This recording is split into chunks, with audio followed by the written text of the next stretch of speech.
자, 이번에는 산화환원 반응 해보도록 하겠습니다.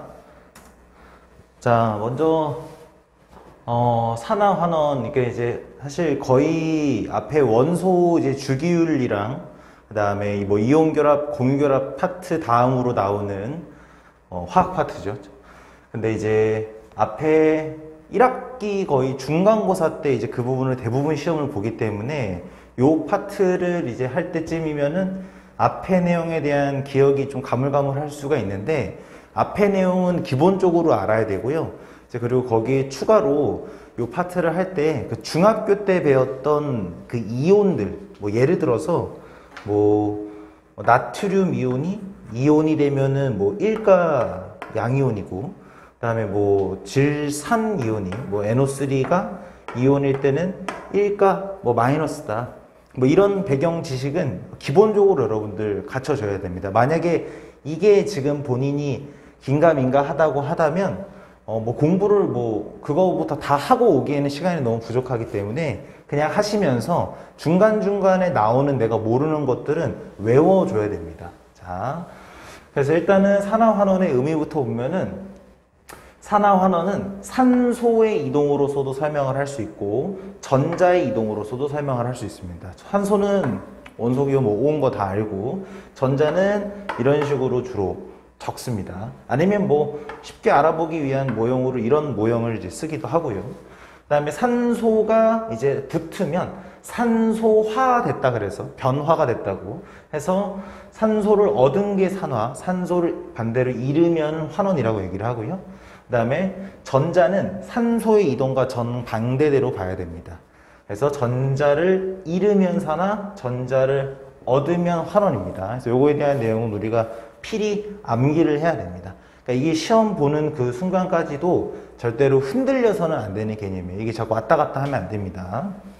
자, 이제 그 다음에 볼 거는 금속 반응성이라는 겁니다. 자, 사실 이 부분을 수업하기 앞서서 미리 얘기를 해드리면, 금속 반응성은 사실 엄연히 얘기하면 통합각에서는 다루지 않습니다. 즉 우리가 이 산화환원 반응은 나중에 화학원이라는 과목에서 좀 더 깊게 다루게 되는데, 이제 거기에서는 당연히 알아야 되는 기본 개념이에요. 근데 이제 통합각을 하는데 이 얘기를 끌고 온 이유는 뭐냐면, 좀 더 그냥 폭넓은 이해를 하기 위해서입니다. 뭐 관심이 없는 친구라고 할지라도 일단 한번 들으세요. 자, 금속 반응성은 왼쪽부터 칼카나마, 알아, 철니, 주납, 수구, 수은, 백금 이런 식으로 이제 첫 글자만 따서 외웁니다. 뭐 하나씩 보면은 뭐 칼륨, 칼슘, 나트륨, 마그네슘, 알루미늄, 아연, 철, 니켈, 주석, 납, 수소, 구리, 수은, 이런 건 잘 못 보나? 이런 거는 수은. 그 다음에 뭐 Ag는 은 알죠, 그죠? PT가 여러분들 백금이에요, 백금. 그 남자애들 환장하는 그 플래티넘이 이 백금입니다. AU는 여러분들 뭐 옛날에 초신성 폭발 이런 거 할 때 많이 보지 않았습니까? AU. 그래서 여기 요 주석, 이런 거는 좀 낯서나? 주석 이런 거랑 섞어서 만든 게, 구리랑 섞어서 만든 게 청동이잖아요, 청동. 뭐 아무튼. 자, 그래서 이제 뭐 요런 애들이에요. 근데 요런 애들을 이제 금속이 반응성이 더 큰 애들부터 작은 애들을 순서대로 나열한 겁니다. 왼쪽으로 가면 갈수록 반응성은 더 큰 거예요. 이쪽으로 갈수록 반응성이 크다. 이쪽으로 가면 갈수록 반응성이 작답니다. 밑에 써놨네. 자, 그래서 왼쪽으로 갈수록 반응성이 큰 애예요. 그럼 반응성이 크다라는 거에 대해서 우리가 이제 어떻게 받아들여야 되냐면, 자, 어떤 한 녀석이 반응성이 크다라고 얘기를 하면은, 그럼 이 얘기는 무슨 말이냐면, 현재의 상태가 굉장히 불안정한 녀석이에요.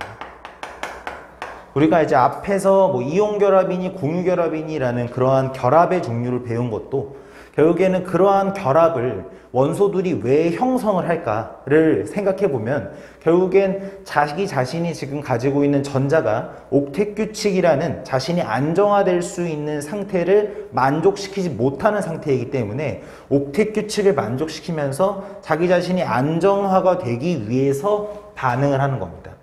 그런데 그 반응을 하고자 하는 욕심이 크다라는 건 지금 현재의 상태가 불안정하다라는 거를 대변해 주는 말이에요. 여기까지 무슨 말 이해됐죠? 그러면 그 녀석이 안정해지고 싶어 한다면 우리는 옥텟 규칙이라는 규칙을 만족시켜야 되겠죠. 그죠? 그런데 여기 있는 애들이 다 어떤 애들이에요? 금속이라고, 이름부터가. 물론 여기 수소는 금속이 아니긴 하지만, 그죠? 요 녀석은 좀 제외하고, 요 녀석을 뺀 다른 애들은 다 금속이잖아요. 그죠? 금속은 일반적으로 어떤 이온이 됐죠? 옥텟 규칙을 만족해서 어떠한 이온이 됐어요? 그렇죠. 양이온이 됐어요. 그죠? 그럼 무슨 말입니까? 이 녀석이, 금속이라는 녀석은 지금 현재의 상태가 불안정하기 때문에 옥텟 규칙을 만족시키기 위해서 양이온이 되려고 한다는 얘기예요. 양이온이 되는 것 그 자체를 반응이라고 우리가 볼 수 있는 거죠. 그럼 양이온이 된다라는 건 어느 특정 A라는 녀석이 전자를 얻어야 됩니까? 잃어야 됩니까? 그렇죠. 전자를 잃어버려야 돼요. 맞습니까? 근데 앞에 방금 표에서 살짝 하고 온 건데, 전자를 잃어버리면 산화였습니까? 환원이었습니까? 그렇죠. 산화왔어요. 여기까지 됐어요? 그럼 이제 요 얘기를 여기다가 이제 대입만 시키면 되는 거예요. 왼쪽으로 가면 갈수록 반응성이 크다? 그 말은 양이온이 되려고 하는 애들이니까 전자를 잃어버리기 쉽다는 겁니다. 그럼 이거를 좀 반대로 얘기하자면, 만약에 내가 안정화가 되기 위해서 전자를 버렸어요. 그럼 내가 전자를 잃어버린 거죠. 근데 그 잃어버린 전자가 그냥 어디 막 여기저기 떠다니지 않을 거 아닙니까? 다른 누군가한테는 그 전자가 넘어갈 거라고요. 그죠? 내가 만약에 전자를 얻었다면 만약에 누군가는 전자를 잃었다라는 뜻이겠죠. 그죠? 맞아요. 전자를 잃기 쉽다라는 거고, 그러면 이온화가 되려는 경향이 크다. 여기서의 이온화는 대부분 양이온을 얘기하는 거겠죠. 그죠? 그러면 그 말, 전자를 버린다는 말은 앞에서 우리가 배웠듯이 산화되기 쉽다는 거기 때문에, 그죠? 요 맥락은 다 같은 얘기를 함포하고 있는 내용이라는 거예요.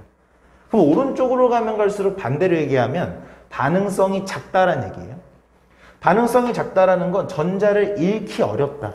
그럼 얘는 오히려 얻는 애라는 겁니다. 반응성이 상대적으로 더 큰 녀석과 만나면 오히려 전자를 얻는 애. 그러니까 이제 힘센 애가 뭐 예를 들어서 야, 나 배부르니까 네가 내 빵 먹어 하면서 이제 입엔 좀 그렇고 이제 가방에다가 넣어주는 거죠. 무슨 말인지 알겠죠? 그죠?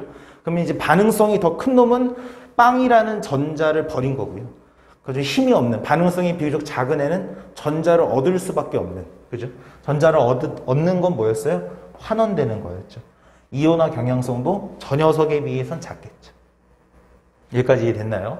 자, 그럼 이제 뭐 예를 들어서 뭐 나트륨이랑 예를 들어서 여기 있는 뭐 누구 만날까? 뭐 납이랑 만났다. 뭐 이렇게 해봅시다. 그럼 얘네 둘이 만나면 누가 더 반응성이 큰 쪽에 있어요? 그죠? 나트륨이 더 반응성이 큰 쪽에 있어요. 그럼 나트륨이 반응성이 더 큰 쪽에 있다라는 거는 나트륨은 전자를 버리고 그 버린 전자를 억지로 얘한테 주는 거야. 그럼 얘는 전자를 얻겠죠.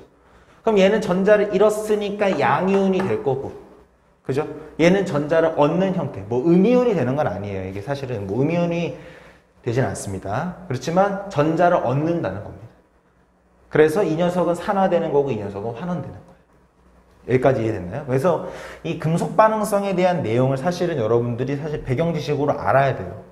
이게 왜 그러냐면은 사실 엄연히 예를 들어서 어떤 실험에 한 상황을 만약에 주어준다고 만약에 얘기를 해봅시다. 그러면은 뭐 A라는 게 담겨 있는 곳에 뭐 B라는 물질을 집어넣는다라고 만약에 하면 이 실험 자체가 문제상에서 주어줬을 때 우리는 이 실험에서 반응이 우선 일어날지 안 일어날지부터 원래는 따져야 되는 거예요. 근데 반응이 일어날지 안 일어날지를 어떻게 합니까? 이 금속 반응성을 봐야지. 누가 더 반응성이 큰 놈이고 누가 더 작은 놈인지를 비교해서 아, 이거는 반응이 일어나겠다라는 걸 판단을 해야 됩니다. 근데 이제 통합과학에서는 이건 다루지 않으니까 일반적으로 주어주는 모든 문제의 상황이 다 반응성이 맞춰져 있는 상태에서 예시들이 나오게 돼요. 그래서 사실 여러분들이 문제를 푸는 데 있어서는 그러한 부분들은 고려하지 않아도 괜찮다라는 얘기입니다. 여기까지 이해됐죠? 그럼 이제 여기서 잠깐만 이제 요 산화환원에 대한 얘기를 하나만 더 하고 갈게요. 뭐 여기 이제 뭐 양이온 되고 음이온 되고 이렇게 하면서 누군가는 이제 전자를 얻고 누군가는 전자를 잃는다라고 얘기를 했습니다. 그죠? 누군가가 얻었다라는 건 누군가가 잃었다라는 거예요. 전자가 새로 만들어지는 게 아니니까. 그죠? 그럼 반대로 아까 이제 산화와 환원을 산소의 이동으로도 설명을 했는데 산소도 마찬가지로 누군가가 얻었다면 누군가가 잃어버렸겠죠. 그죠? 그럼 산소를 얻으면 산화였고 산소를 잃으면 환원이었습니다. 전자를 얻으면 환원이었고 전자를 잃으면 산화였어요. 그죠? 그러면 결국에 이 반응과 이 반응은요. 동시에 일어날 수밖에 없는 거예요. 누군가가 잃어버렸다면 누군가는 얻는 구조. 산화와 환원은 항상 동시에 일어난다. 우리는 그거를 산화환원 반응의 동시성이라고 얘기를 합니다. 그러니까 요거는 이제 뭐 단어에 대한 이해를 가지자는 취지에서 얘기를 하는 거고요. 알겠죠? 그죠? 자, 그럼 이제부터는 이제 구체적인 예시들을 좀 하나씩 봐보도록 하겠습니다. 구체적인 예시들. 우리가 첫 번째 볼 예시는 질산은 수용액과 구리의 반응입니다. 자, 그럼 이게 뭐냐면은 질산은 먼저 화학식부터 쓸 수 있어야 되겠죠? 질산이 뭡니까? NO3잖아요. 그죠? NO3. 은은 뭐 AG. 근데 요거 두 개가 이제 만난 형태니까 얘는 1가고 얘도 1가니까 뭐 하나하나 만났겠죠. 그죠? 그러면은 요거를 다시 쓰면 질산은은 AgNO3. 이제 요 녀석이고 요게 지금 수용액 상태로 있다고 하니까 물에 녹아들어서 이온 형태로 나눠져 있는 형태. 즉 여기 이렇게 있으면 여기 안에 Ag 플러스 양이온과 그 다음에 NO3 마이너스 음이온이 동동동 떠다니고 있는 상태라는 얘기예요. 여기까지 됐죠? 그 다음에 구리를 넣었대요. 구리는 Cu죠. 참고로 구리가 이온이 되면 여러분들 몇 가입니까? 그렇죠. 2가. 그죠? 알고 있어야 됩니다. 그래서 구리판을 통째로 집어넣은 거예요. 문제에서 생각보다 많이 물어보는데 여러분들 구리가 무슨 색이죠? 라고 얘기하면 절대 구리색이라고 얘기할 게 아니고요. 그죠? 약간 불고스름한 색깔. 여러분 우리가 흔히 뭐 이제 동메달, 그죠? 금메달, 은메달, 동메달 할 때 그 동의 색깔이라고 보시면 되겠고요. 궁금하시면 구글 검색해 보시고요. 그죠? 자, 그러면 이제 여기서 이제 반응이 어떤 식으로 일어나냐면 우선 여기 있는 이 음이온, 질산이온이죠. 그죠? 질산이온은 아무것도 하지 않습니다. 얘는 일단 구경꾼 이온이에요. 이 녀석이 구경꾼 이온이라는 건 나머지 두 녀석들 사이에서 반응이 일어나는 건데 앞에서 사실 금속 반응성에서 우리가 따졌던 걸 생각을 해보면은 음보다는 구리가 더 반응성이 큽니다. 기억이 안 나는 학생들은 뭐 잠깐 멈췄다가 앞에 넘었다 오면 되겠고 구리가 더 반응성이 커요. 그럼 구리가 더 반응성이 크다는 거는 구리가 양이온이 되기 쉽다는 거죠. 더. 그러면 구리는 뭐가 되겠어요? 순수히 양이온이 되는 겁니다. 그러면 구리가 양이온이 된다는 거. 요거 위에 요거 지울게요. 요거 지우고 구리가 양이온이 되는 거예요. 그럼 구리는 이가 이온이 되면서 그 말은 전자를 몇 개 내놨다는 거죠? 2개의 전자를 내놨다는 얘기예요. 맞죠? 그럼 이제 거기에 추가로 여기 있는 은은요. 이 녀석이 버린 전자를 받아가는 겁니다. 산화와 환원은 동시에 일어난다 그랬고 누군가 전자를 잃었다면 누군가 전자를 얻어간다고 얘기했어요. 동시성이라 그랬죠? 그럼 은이온이 원래 있었던 은이온이 전자를 하나 받아서 이 은이라는 녀석으로 어떻게 보면 석출이 되는 거죠. 여기까지 무슨 말인지 이해됐나요? 자, 참고로 이제 요 녀석은요, 이렇게 구리 이온의 형태로 나오잖아요. 이렇게 구리 이온의 형태로. 그죠? 구리 이온 상태에는 독특하게 파란색을 띱니다. 요건 알고 계셔야 돼요. 그래서 이런 식으로 식이 쓰여질 수 있습니다.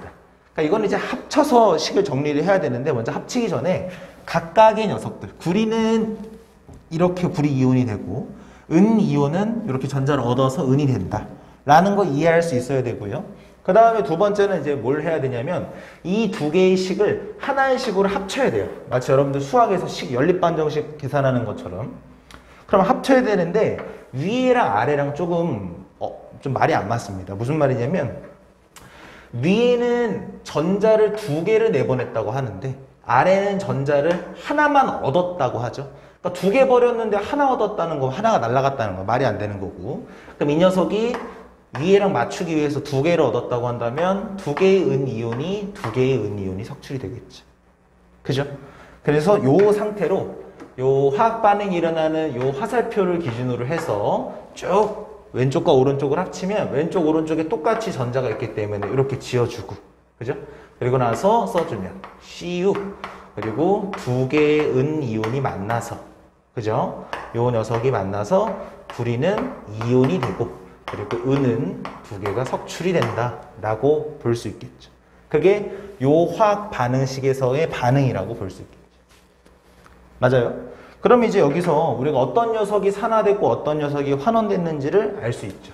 구리라는 녀석은 지금 현재 구리 이온이 되면서, 그죠? 전자를 어떻게 했습니까? 버렸죠. 전자를 잃었습니다. 산화예요, 환원이에요? 그렇죠, 산화예요. 그죠? 은은 반면에 전자를 얻었습니다. 전자를 얻으면 뭐죠? 환원입니다. 동시에 일어나는 거예요.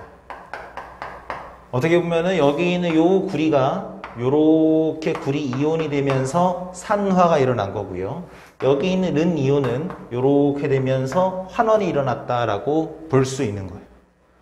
이거 무슨 말이 됐죠? 근데 이제 사실 요거는 완벽한 화학식이라는 거는 볼 수 없습니다. 왜냐면 이제 화학식은 이 전체 반응을 다 볼 수 있어야 되는데 우리는 이 구경꾼 이온을 쏙 뺐잖아요. 그죠? 요거를 이제 합쳐서 다시 한번 써보면은 애초에 그 질산 은수용액 AgNO3랑 누구랑 만난 거죠? 구리랑 만난 거예요. 그죠? 그럼 이제 요거는 사실 수용액 상태겠죠. 물론 수용액 상태에는 이제 이렇게 AQ를 뒤에 가로치고 더 쓰긴 하는데 뭐 요거는 일단은 배제하도록 하겠습니다. 그래서 요 둘이 만나서 어떻게 되겠어요? 은은 은이온이 되죠. 아니죠. 은이온은 은으로 석출이 됩니다. 그죠? 그리고 구리가 이온이 돼서 얘랑 만나겠죠. 얘네 둘이 이렇게 만난다고. 그죠?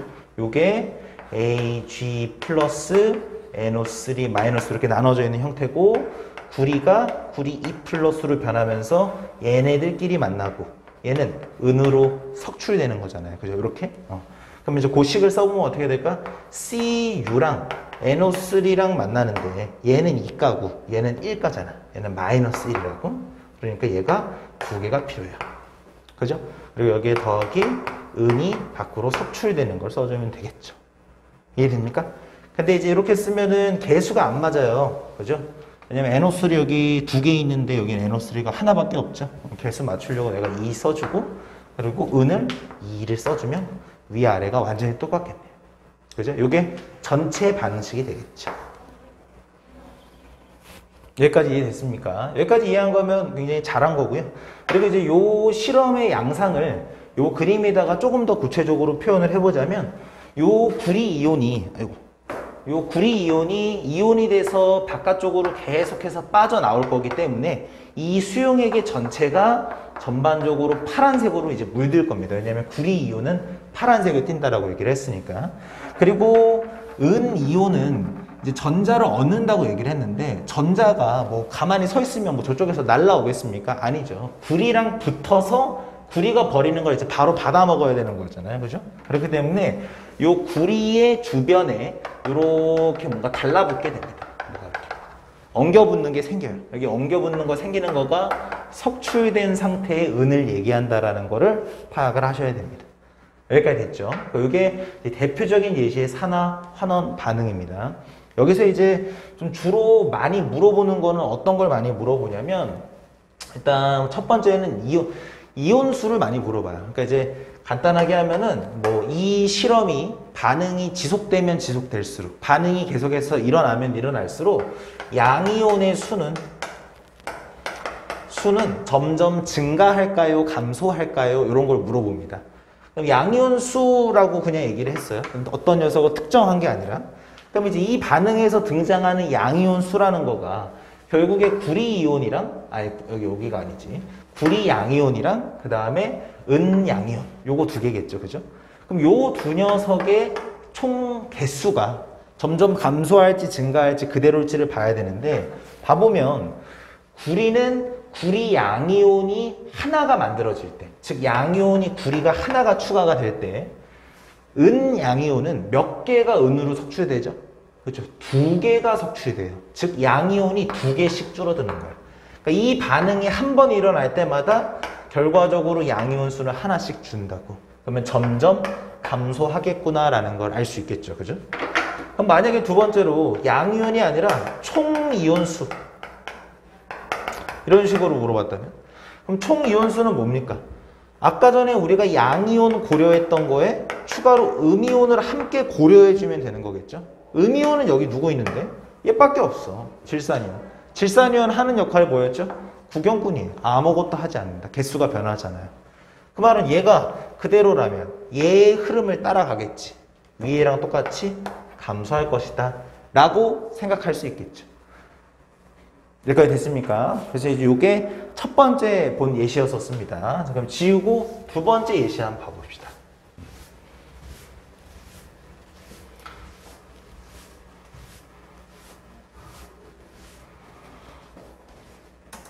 두 번째 예시가 보면 이번에는 묽은 염산과 아연이래요. 아직도 가끔 그런 애들이 있어요. 묽은 염산이 화학식이 뭔지 모릅니다. 이게 염화 수소의 화학식을 써봐라 라고 하면은 염화가 Cl이고 수소가 H니까 HCl이라고는 예쁘게 쓰거든요. 그리고 염산의 화학식을 써봐라 라고 하면은 찝찝해하면서 HCl 써요. 근데 묽은 염산을 써봐라 라고 얘기하면은 망설이는 애들이 있습니다.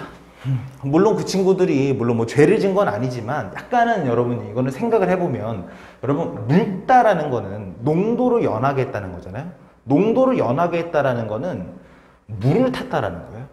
그 물을 탔다고 해서 뭐 화학식이 변하겠습니까? 여러분들 뭐 소금 화학식이 NaCl인데 뭐 여기에 물 탔다 그래서 이제 소금물이 NaCl이 아닌 게 아니잖아요. 그죠? 당연히 HCl입니다. 자, 그래서 저기다 이제 쓰면은 묽은 염산 화학식은 HCl이고요. 그 다음에 아연은 ZN이죠. 여러분 ZN은 참고로 이가 이온입니다. 이온이 되면은. 자, 그럼 이제 여기서는 이제 그냥 아연을 집어넣은 거예요. 그래서 요거를 이제 밑에 그림에다가 쓰면은 요거는 이제 묽은 염산이라는 게 이제 그 수용액의 상태이기 때문에 염화 수소 기체를 물에다 녹인 게 염산이거든요. 그래서 수용액의 상태여서 H 플러스 양이온과 그 다음에 Cl 마이너스 이렇게 두 개가 동동동 떠다니고 있는 거고요. 여기에다가 내가 ZN 아연 판을 집어넣어준 상황이 되겠습니다. 여기까지 됐죠? 그럼 이번에도 마찬가지로 여기 있는 이 음이온은 아무것도 하지 않아요. 이 녀석은 구경꾼입니다. 구경꾼이에요. 그럼 이제 각각의 이온이 어떠한 변화가 생기는지를 봐보죠.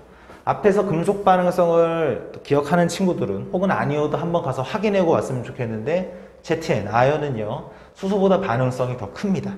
즉 이 녀석은 산화가 되려는 경향성이 더 강하고요, 산화는 전자를 잃어버리는 거죠. 그러면 ZN이요 변합니다. 뭘로 변하냐면 ZN 이가 이온으로 변하면서 두 개의 전자를 밖으로 내보냅니다. 그죠? 그러니까 요 녀석이 이렇게 변한 거예요. 그죠? 요 녀석이 이렇게 변한 거예요. 자, 그러면은 얘는 어떻게 하느냐? 양이온이, 그죠? 전자를 얘는 몇 개 얻으면 좋겠어요? 1가 양이온이니까 하나 전자 얻어가면 되겠네. 그죠? 그럼 이 녀석이 뭐가 되는 거야? 이렇게 되는 거야. 근데 이런 애는 사실 존재하지 않아요. 그죠? 우리가 많이 보는 애가 뭡니까? 그렇죠. 수소 기체. 수소 기체. 얘가 되려면 두 개 이런 식으로 돼야 되겠네. 그럼 이렇게 하니까 위에 전자 두 개 버리니까 두 개 얻어가는 것도 아구가 딱 맞네요. 그죠? 그럼 요거 두 개를 합쳐서 같이 써보면 어떻게 됩니까? 요거 기준으로 이렇게 지어지겠죠. 그죠?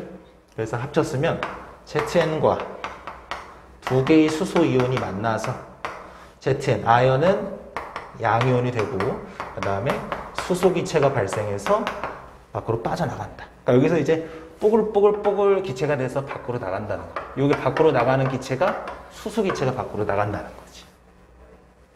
여기까지 됐나요? 자, 그럼 이제 여기서 약간 좀 더 이제 산화 환원을 한번 해봅시다.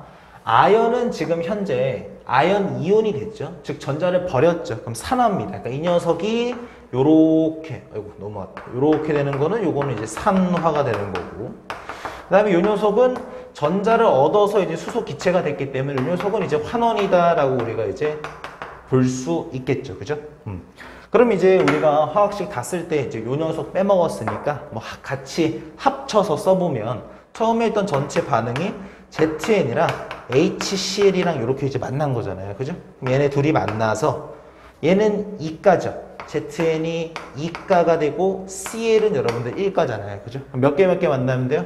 그죠? 하나, 두 개 만나면 되겠네. 그죠? ZN, CL2. 그죠? 이렇게 될 거고 여기에 수소기체가 생겨서 밖으로 나가겠다. 요거는 이제 물론 지금 수용액 상태니까 실제로 이게 뭐 덩어리지는 게 아니라 뭐 이렇게 수용액 상태로 이온 상태로 떠 있다라고 볼 수 있겠죠. 그죠? 그래서 이런 식으로 반응이 써질 수 있겠죠. 여기까지 됐나요? 그럼 이제 여기서는 몇 개 이제 해볼 거는 앞에서 했던 것처럼 많이 나오는 이제 양이온수의 변화 물어보는 거. 양이온수는 점점 어떻게 변하겠어요? 아니, 아연 이온이 이온으로 하나 변할 때 전자 두 개 버리죠. 그러니까 이 아연 이온이 하나 생길 때 양이온이 수소 이온이 두 개가 줄잖아요. 그죠? 수소 이온이 두 개가 줄어. 그러면 감소하겠죠. 그죠? 그러면은 또 물어보는 거 뭐라 그랬어요? 총 이온수. 총 이온수도 어차피 양이온수에 고려했던 거여서 추가로 음이온수의 변화를 살펴보면 되는데 음이온수는 어차피 구경권 이온이니까 그대로고 그러면 이 두 개가 합쳤을 때 결과적으로 양이온이랑 같은 결과가 나오겠다라는 거를 볼 수 있겠죠. 그리고 나서 추가로 하나 더 하면 어떻게 됩니까? 여기 있는 요 수소기체 뽀글뽀글 나온다 그랬어요. 그죠? 수소기체 나온다고. 이 수소기체 확인 어떻게 하죠?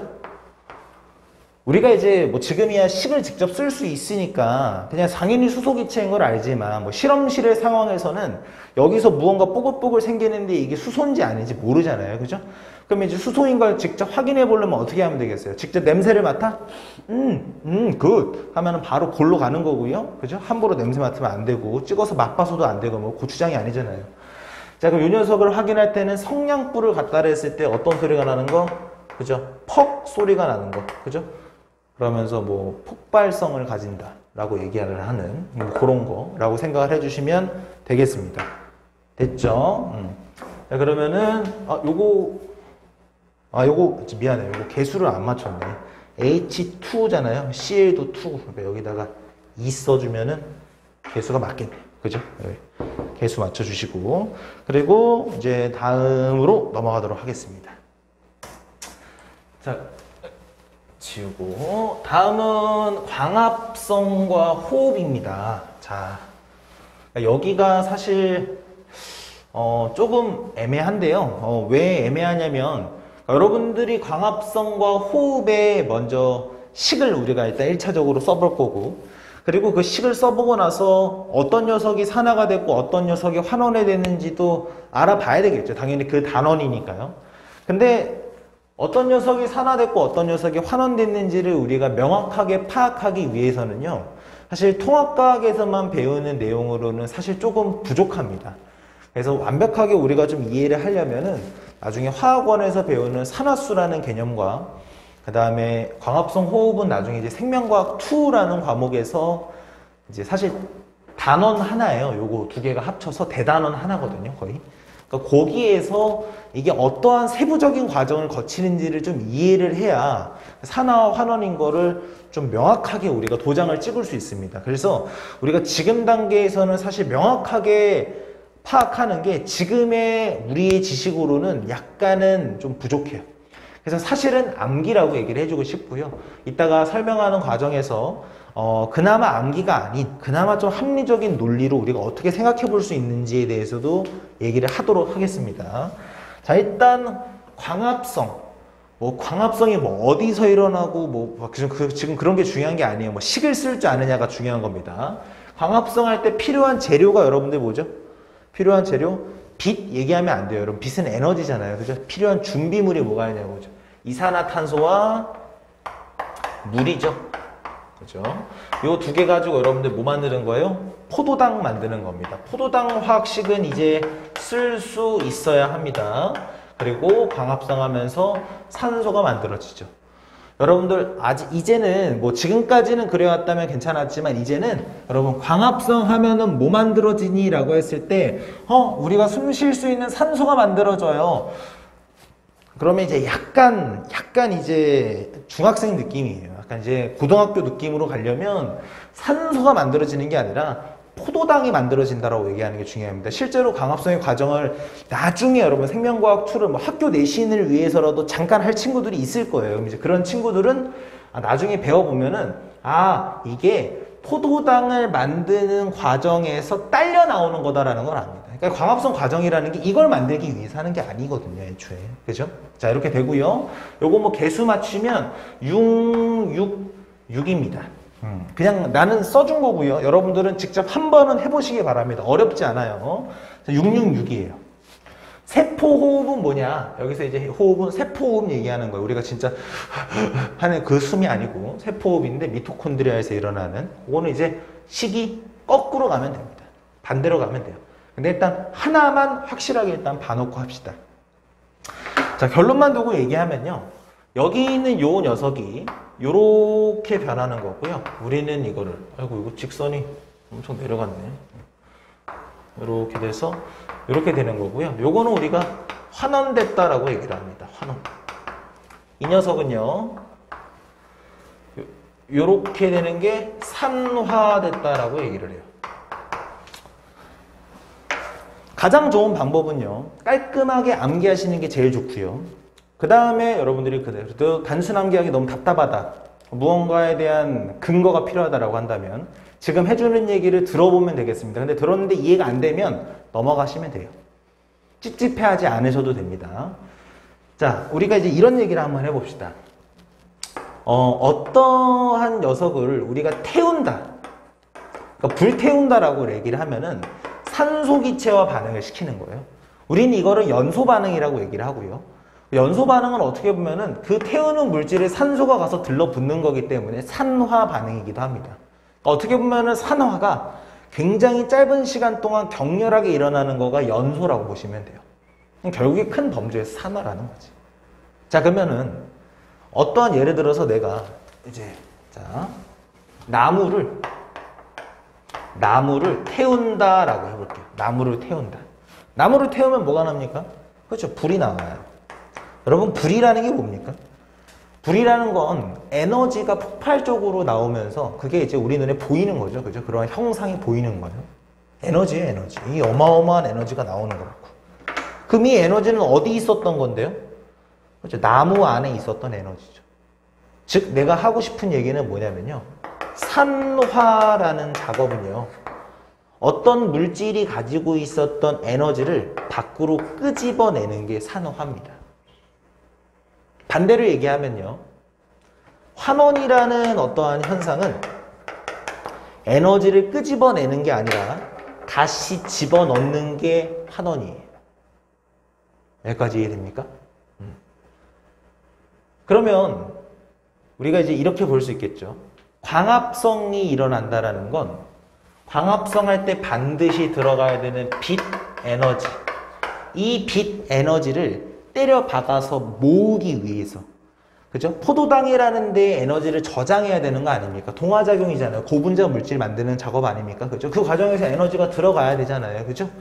그러면은 그러한 반응이 일어나는 그 과정에서 에너지를 집어넣어야 되는 거니까 환원이라는 겁니다.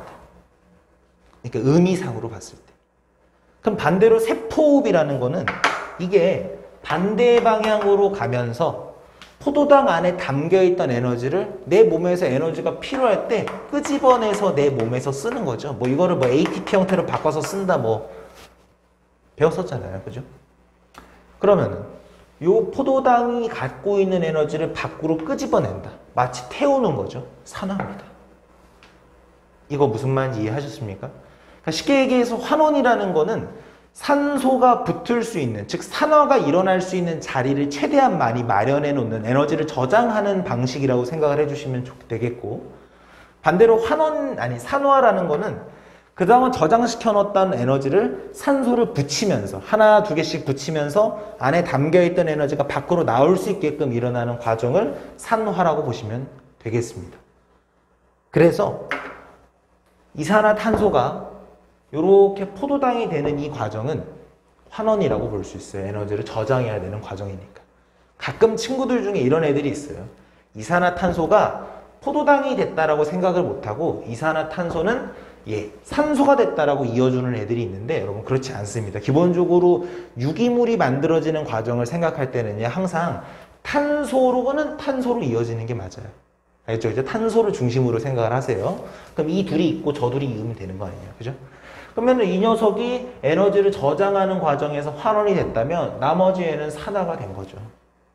그럼 반대로 세포 호흡이 왼쪽으로 일어나는 거라고 한다면 이 녀석이 되는 거잖아요. 그죠? 그럼 그거는 산화라고 볼 수 있겠고, 세포 호흡할 때는. 그죠?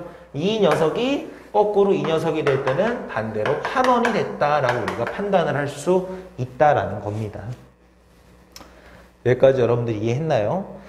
물론 여러분들 중에 선행학습을 이미 이제 많이 해본 학생들은, 물론 이제 이 영상을 사실 뭐 볼 리도 없을 것 같지만, 많이 해본 학생들은 산화수를 본인이 스스로 이용할 수 있다면 해보셔도 됩니다. 근데 요거는 이제 직접 해보면 알겠지만 약간의 그런 해석의 차이에 따라서 좀 문제가 생길 수도 있긴 해요.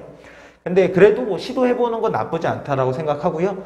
요 정도로 의미를 이해해도 괜찮다고 생각하고요. 이것도 이해가 잘 안 된다, 귀찮다라고 생각하시는 분들은 단순 암기를 해주시면 되겠습니다. 왜냐? 절대 문제에서 그 이상으로 물어보지 않기 때문이에요. 어지간하면. 알겠죠? 그죠?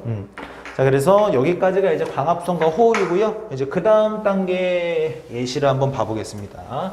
자, 화석 연료의 연소입니다. 화석 연료는 여러분들 뭐 종류가 뭐 워낙 많지만 이제 대표적으로 책에 많이 나와 있는 것은 도시가스에서 주로 많이 쓰는 메탄입니다. CH4예요.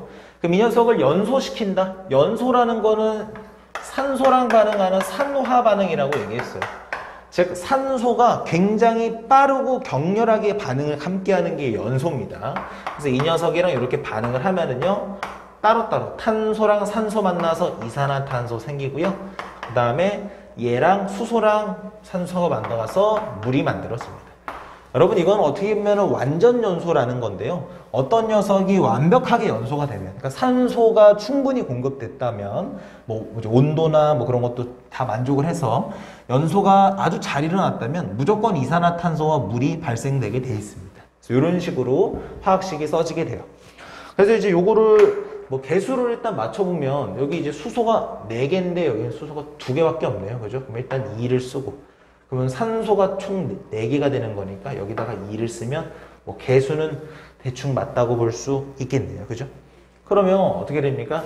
요 녀석이, 요 산소가 연소를 하면서 여기 들러붙는 거잖아요. 그죠? 그러면서 이 녀석이 된 거니까 요게 이제 산화라고 볼 수 있겠고요.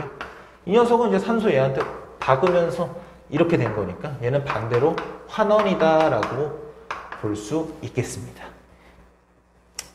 여기까지 됐죠? 자, 이제 그 다음 거 예시 보도록 하겠습니다. 철의 재련입니다. 자, 여러분 철의 재련은요, 아마도 이 산화원원 파트에서 등장하는 많은 예시들 중에서 가장 많은 학생들이 뭐 처음 봤을 때 좀 당황하는, 뭐 진짜 어려운 건 아니고요. 처음 봤을 때 당황할 정도라고 보시면 되겠어요. 왜냐면 식이 은근히 많아서 그래요. 일단 기본적인 우리가 이해가 필요한데요. 철의 재련이라는 건 우리가 이제 땅 속에 묻혀 있는 철을 밖으로 이제 꺼내면은 우리가 일상생활에서 만나는 철이 그냥 순수하게 들어있는 게 아닙니다. 그죠? 그럼 그런 물질들은 굉장히 다양한 물질들이랑 결합되어 있고, 특히나 산소와 결합되어 있는 산화철의 형태로 땅에서 꺼내지게 돼요. 근데 산화철의 형태는 우리가 이제 바로 쓸 수가 없기 때문에 쉽게 얘기하면은 Fe2O3 이 녀석이 이제 산화철이거든요. 이제 요 산화철이 가지고 있는 요 산소를 떼는 작업을 하는 거죠. 그게 재련입니다. 산소를 떼서 우리는 순수한 철을 얻어내는 그 과정이에요. 그리고 이제 잠깐 이제 혹시나 이제 학교에서 이런 것들을 추가적으로 더 했는데 이런 내용은 왜 없냐 뭐 이렇게 얘기할 친구들 때문에 얘기를 미리 하자면은, 참고로 여러분 철은 2가가 있고요, 3가가 있습니다. 근데 우리는 일반적으로 고등학교 1학년에서는 3가만 다룬다고 보시면 되겠고요. 수업도 3가로 할 거예요. 그리고 이 철의 재련을 하는 과정에서 이 재련탑이라는 그림이 미안합니다. 재련탑이라는 곳에 안에 불길이 치솟는 그곳에 철광석을 집어넣어서 땅에서 캐내는 그 상태의 철을 집어넣어서 재련을 해서 여기서 순수한 철을 꺼내내게 되는데, 요 과정이 뭐 재련탑의 그 온도가 내부의 온도가 뭐 몇 도냐에 따라서 일어나는 반응의 양상도 조금씩 차이가 있어요.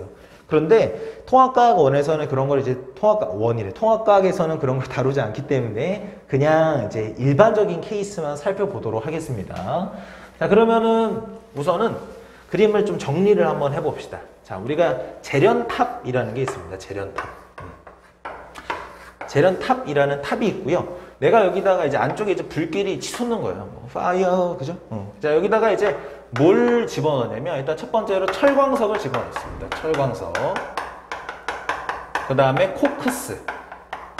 그 다음에 대표적으로 요거까지는 알아줬으면 좋겠어요. 그러니까 석회석을 집어넣습니다. 석회석. 철광석, 코크스, 석회석을 여기다가 집어넣습니다. 그럼 각각의 녀석의 화학식에 대해서는 우리가 얼추 알아야 되는데 철광석은 Fe2O3 이런 형태를 지금 하고 있고요. 코크스는 그냥 탄소입니다. 탄소. 아주 간단하죠. 석회석은 CaCO3 탄산칼슘이에요. 여러분 탄산칼슘은 여러분들이 앞으로 이 과학, 화학 관련된 파트를 공부할 때마다 항상 나오는 녀석이겠지만 나올 때마다의 이름은 저마다 다를 수 있습니다. 그러니까 말이 무슨 말이냐면 화학식은 다 탄산칼슘인데 여기서는 석회석이죠. 그죠? 다른 데에서는 조개 껍데기라고 나올 수도 있어요. 이거 무슨 말 이해되십니까? 알겠죠? 그죠? 조개 껍데기라도 나와도 성분은 똑같이 탄산칼슘이에요. 알겠죠? 꼭 알아두시고. 그러면 이 녀석 가지고 이제 어떠한 반응이 일어납니다. 첫 번째 일어나는 반응은요. 코크스가 안에 재련탑 안에서 불길이 치솟는다고 얘기했잖아요. 그죠? 그럼 이제 거기에서 산소와 만나서 연소 반응이 일어납니다. 근데 이제 아까 앞에 화석연료 연소에서 얘기했었던 완전 연소가 기가 막히게 일어나면 가장 예쁘겠지만 실제로는 완전 연소가 일어나지 않습니다. 완전 연소가 일어나지 않고 일산화탄소가 만들어져요. 그러니까 이산화탄소 하면은 이제 뭡니까? 이산화. 그러니까 탄소에 산소가 두 개 붙었다가 이산화탄소잖아요. 그러니까 하나만 붙어서 일산화탄소예요. 무슨 말이 되죠? 그죠? 그럼 일산화탄소가 왜 생기냐면 안에가 이 재련탑이라는 공간 안에서 산소의 공급이 원활하게 일어나지 않으면서 일산화탄소, 완전 연소가 일어나지 않고 이런 어중간한 녀석이 만들어지게 됩니다. 실제로 우리가 일반적으로 실내 공간에서 화재가 발생했을 때 여러분들 학교에서도 배우겠지만 뭐 젖은 수건을 뭐 입과 코를 가리고 막 낮은 자세를 취해서 뭐 해야 된다. 뭐 거기서 유독가스를 마시면 뭐 큰일 날 수 있다라고 얘기하는 거가 실내에서는 산소의 공급이 원활하지 않을 수 있고 그 과정에서 일산화탄소가 생길 수 있고 우리가 이 일산화탄소를 호흡기로 들이마시게 되면 우리 몸에 큰 피해를 입힙니다. 자, 어떤 피해를 입히냐면 자, 이 녀석은요 원래는 이산화탄소가 되고 싶었던 녀석이에요. 얘는 원래 이산화탄소가 되고 싶었어. 근데 산소가 부족해서 일산화탄소가 된 거야. 그럼 얘는 뭐가 가장 되고 싶은 거야? 이게 되고 싶어. 산소를 뭐 하고 싶어? 얻고 싶어. 얘는 뭐 하고 싶어? 산화되고 싶어서 안달난 녀석이라고. 여기까지 무슨 말 이해됩니까? 그러면 우리가 일산화탄소를 호흡기를 통해서 들이마셨을 때 우리 몸에서 원래는 산소를 적혈구 안에 있는 헤모글로빈이 빨아들여야 되는데 그걸 이 녀석이 대신 가로채는 거예요. 그럼 내 몸으로 공급되는 산소의 양이 갑자기 훅 줄어들면서 뇌에 공급되는 산소량이 줄어들게 되면 어지럼증을 느끼고 정신을 잃게 되는 거죠. 여기까지 무슨 말 이해됐어요? 그러니까 완전 딴소리는 아닙니다. 여러분들 이게 다 써먹는 지식이에요. 자, 일단 이게 첫 번째 반응식입니다. 자, 그래서 재련탑에서 산소가 부족한 상황 속에서 일산화탄소가 만들어진다. 그럼 이 일산화탄소를 왜 만들었냐? 우리가 이제 그런 상황을 만들어 준 거잖아요. 그죠? 재련탑에서. 아니, 그 밥 먹고 그거 만드는 사람이, 아니, 그 밥 먹고, 아니지. 그렇게 얘기하면 안 되지. 그렇게 똑똑하신 분들이 만든 장치인데, 일산화탄소가 갑자기 생겼냐면서 당황하시겠니? 그걸 의도해서 만드셨겠지. 그럼 요 일산화탄소가 이제 뭐라는 거야? 철광석 Fe2O3랑 만나서 반응을 하는 겁니다. 그럼 뭘 하겠어? 그래, 여기는 요 산소 떼가서 철이 나오고 순수한 철이 나오고 얘는 이산화탄소로 돌아가는 거야. 그죠? 물론 뭐 개수를 맞춰야 돼요. 위에도 개수 안 맞췄네. 개수 맞추면 어떻게 됩니까? 요거 있어주고 요거 있어주면 되죠. 그죠? 밑에는 3, 2, 3 이렇게 되겠다. 그죠? 만약에 안 되면 직접 써봐요. 알겠죠? 그죠? 그냥 끄덕끄덕 하면서 그냥 받아 적지 말고. 자, 그래서 우리가 원하는 요 순수한 철이 만들어졌어요. 이게 내가 원했던 거지. 좋아.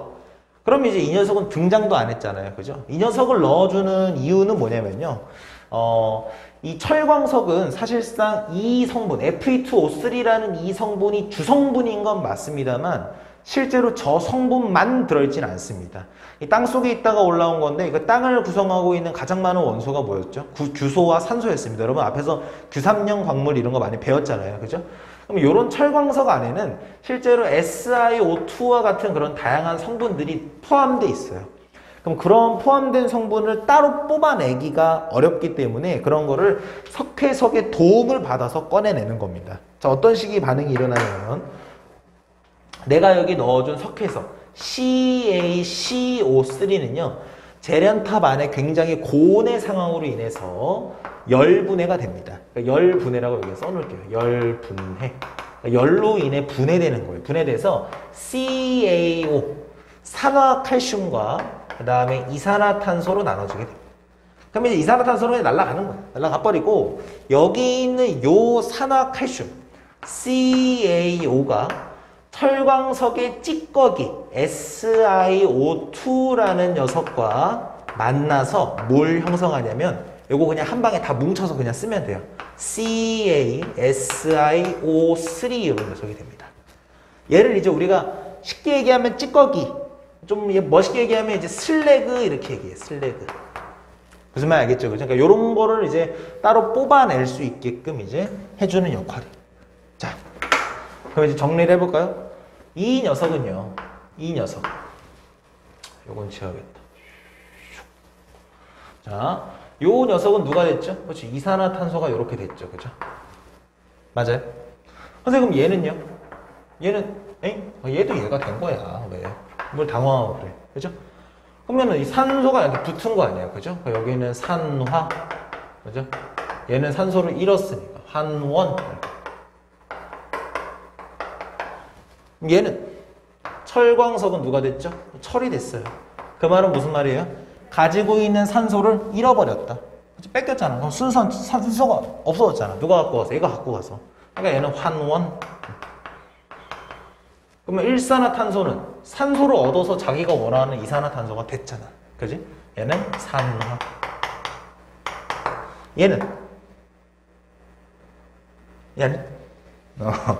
얘네 둘은 여러분들 얘네 둘은 산화환원 반응식이 아닙니다. 얘는 산화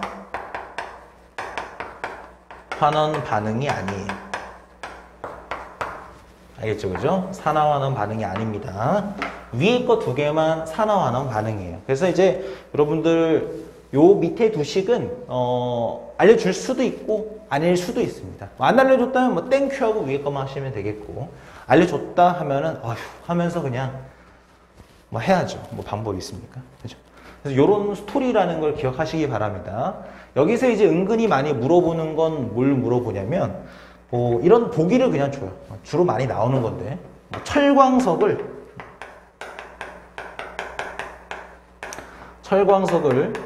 환원시키는 녀석은 누구냐? 바로 그 녀석은 코크스다 라고 물어봅니다. 그러니까 요게 이제 맞냐 틀리냐 이제 이렇게 물어보는 건데 여러분들은 어떻게 생각하십니까? 철광석을 환원시키는 녀석이 코크스다. 맞습니까? 맞는 것 같죠? 아니 코크스 넣어서 얘가 일산화탄소 돼서 일산화탄소가 이렇게 된 거 아니야. 그죠? 근데 아니에요 여러분들. 그렇게 생각한 게 아니라 코크스가 한 게 아니죠. 일산화탄소가 그 역할을 한 거죠. 그죠?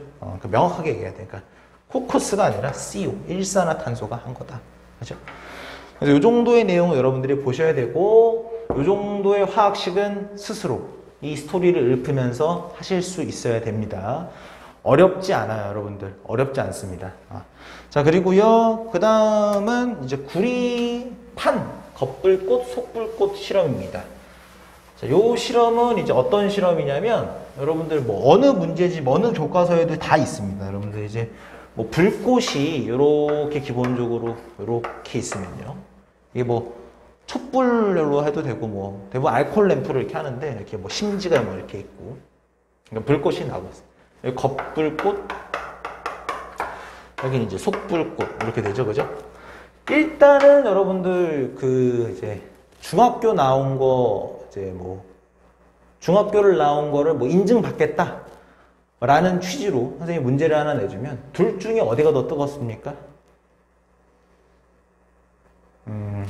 겉불꽃이 더 뜨겁습니다. 그죠? 속불꽃이 더 뜨겁다라고 얘기하는 학생이 있어요. 근데 뭐 부끄러운 건 아니고요. 그냥 이참에 5개념을 바로 잡으면 되겠죠. 겉불꽃이 더 뜨겁습니다.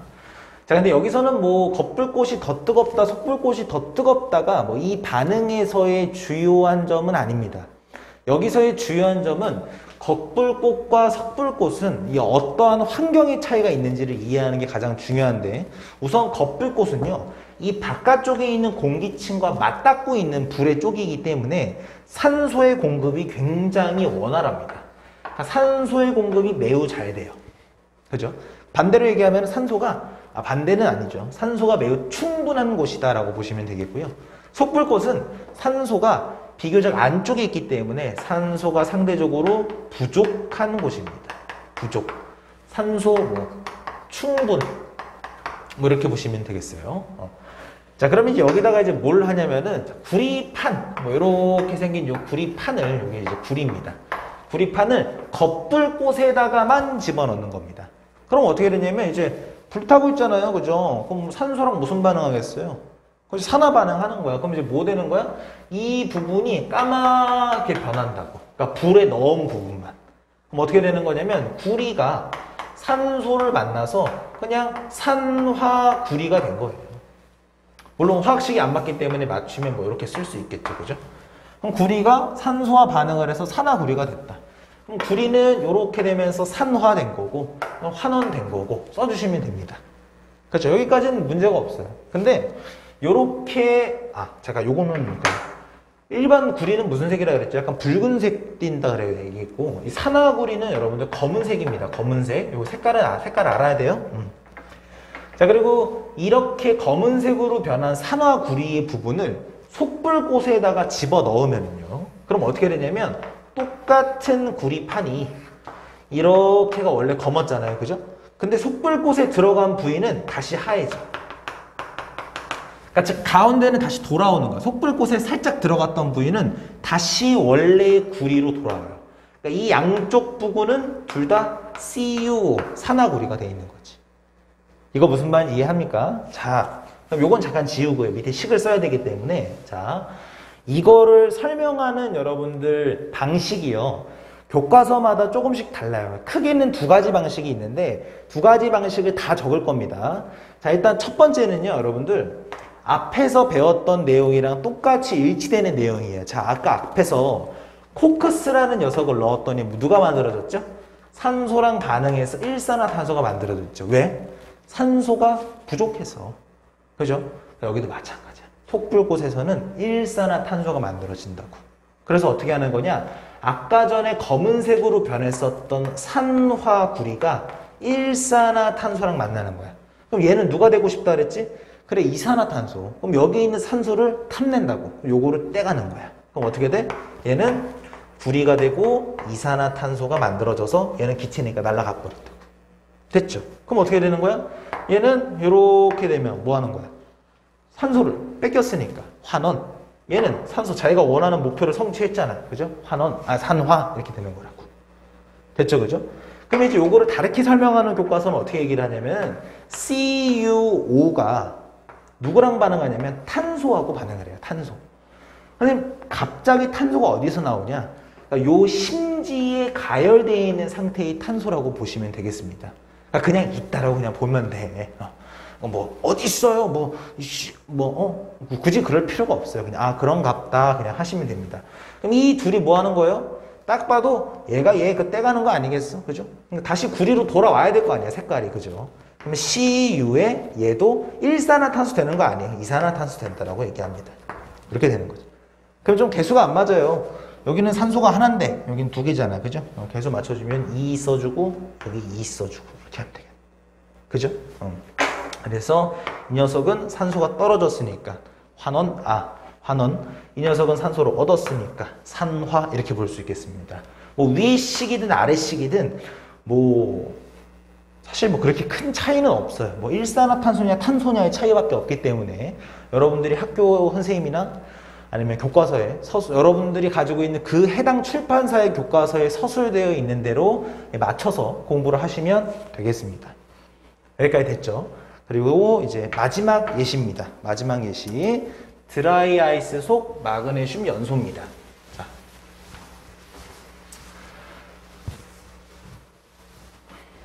자, 드라이 아이스 속 마그네슘 연소. 일단 먼저 드라이 아이스에 대해서 알아야 되는데, 여러분 영어로 드라이는 마른이란 뜻이죠. 아이스는 얼음이란 뜻입니다. 그러니까 얼음이 말랐다. 물론 냉동실에 들어있는 얼음은 물기가 없죠. 다 얼었으니까. 근데 그게 밖에 나오면 이제 물기가 생기잖아요. 왜? 물은, 그러니까 일반적인 얼음은 누가 얹은 거니까? 물이 얹은 거니까. 근데 얘는 누구를 얼린 거여서? 얘는 이산화탄소를 얼린 거기 때문에 뭐 녹았을 때 물이 안 생기죠. 그죠? 그러니까 드라이하다. 그죠? 이산화탄소가 이 녀석의 주 성분이고요. 마그네슘을 연소하는 거예요. 자, 이거는 이 실험을 어떻게 하는지에 대한 방법을 또 알아야 됩니다. 자, 기본적으로 마그네슘 덩어리 하나를 준비해요. 이 덩어리가 2개 필요합니다. 하나를 준비를 하고 요거를 이제 안쪽에 이렇게 홈을 팝니다. 전혀 홈 같지가 않은데 이렇게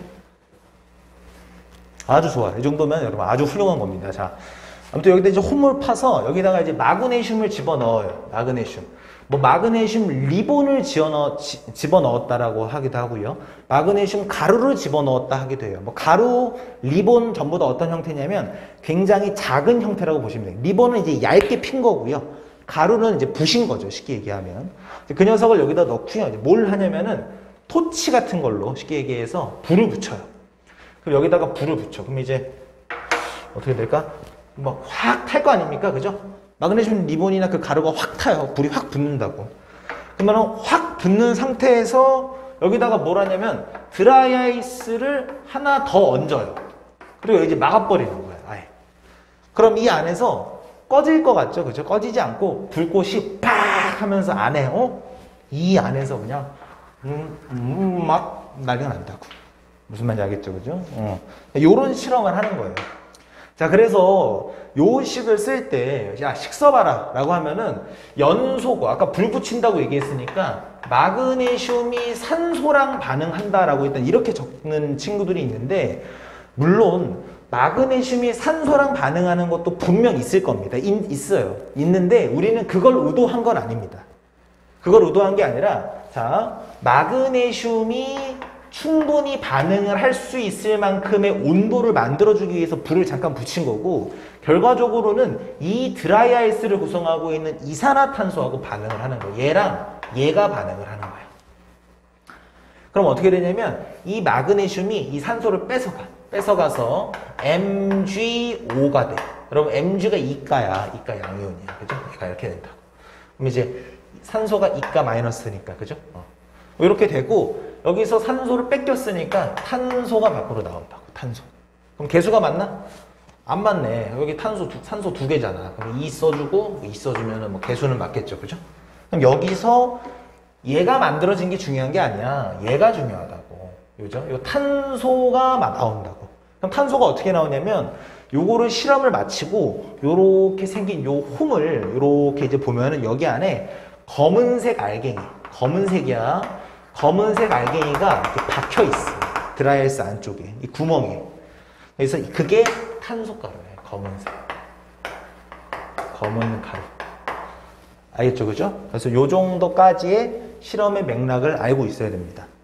자, 그래서 준비한 거는 여기까지 이제 예시들을 준비해 봤어요. 자, 여기서 중요한 맥락을 하나 얘기해 주겠습니다. 자, 이제 수업은 끝났어요. 수업은 끝났고요. 영상 그만 보실 분은 그만 보셔도 되는데, 사나오는 파트를 여러분들이 시험을 준비함에 있어서 조금 부탁드리고 싶은 거는 화학식을 여러분들 직접 쓸 수 있어야 됩니다. 최소한. 화학식을 당연히 직접 쓸 수 있어야 돼요. 앞에서 소개했던 모든 예시들은요, 식을 통째로 암기하는 게 아닙니다. 절대. 최소한의 몇몇 식들은 암기를 해야 되는 식들도 있긴 해요. 안 그러면 좀 이해가 안 되는 것도 있을 수 있어요. 개인에 따라서. 근데 대부분 실험의 상황이 주어졌을 때 스스로 그 식을 쓸 수 있는 능력은 있어야 됩니다. 그러니까 그러기 위해선 기본적인 이온의 암기나, 그죠? 그 기본적인 식을 쓸 수 있고 개수를 맞추는 능력이 있어야 되겠고요. 그리고 두 번째는 그 식을 쓸 수 있는 능력이 있어야 어떤 녀석이 산화고 환원인지, 이 녀석은 지금 마그네슘 산소를 얻어서 이렇게 됐잖아요. 산화. 이 녀석은 산소를 잃어서 이렇게 됐으니까 환원을 판단할 수 있어야 됩니다. 이 두 개가 자연스럽게 연결되는 거예요. 그리고 세 번째는요, 모든 예시가 내가 지금 이 강의 영상에서 설명했던 예시만 있는 게 아닙니다. 이 외에도 굉장히 다양한 예시들이 있겠죠. 이건 대표적인 거기 때문에 한 겁니다. 그러면 그 다양한 예시를 최대한 많이 볼 수 있으면 많이 보는 게 좋습니다. 그러기 위해서는 많은 문제를 풀어봐야겠죠. 그리고 네 번째는요, 산화환원 파트의 문제는요, 실제로 화학원이라는 해당 과목에서는, 나중에 이제 그거는 수능 과목이잖아요. 화학원에서는 1등급을 판가름하는 파트입니다. 1등급을 판가름하는 파트라는 건 문제의 난이도가 굉장히 어렵게 나온다는 얘기예요. 즉, 지금 이 강의를 듣는 고등학교 1학년 여러분들의 생각보다 훨씬 어렵습니다. 말도 안 되게 어려워요. 약간 좀 그런 약간 탐정 퀴즈 같은 거 푸는 느낌이 들 수도 있어요. 아무튼 굉장히 어렵습니다. 그 말은 무슨 말이냐면 단순히 우리가 요것만 배우고 나서는 풀기가 어려워요. 그 문제를 풀기 위한 테크닉이 별도로 필요합니다. 근데 만약에 학교 선생님이 그런 것까지 요구를 하신다면 그런 부분을 필히 공부를 하셔야 돼요. 즉, 이 부분은 문제가 어떠한 난이도로 나올지가 학교마다 굉장히 상이할 겁니다. 무슨 말인지 알겠죠? 그죠? 그래서 그 부분 좀 생각하면서 공부해 주셨으면 좋겠고, 요 파트는 여기까지 하도록 하겠습니다. 고생하셨어요.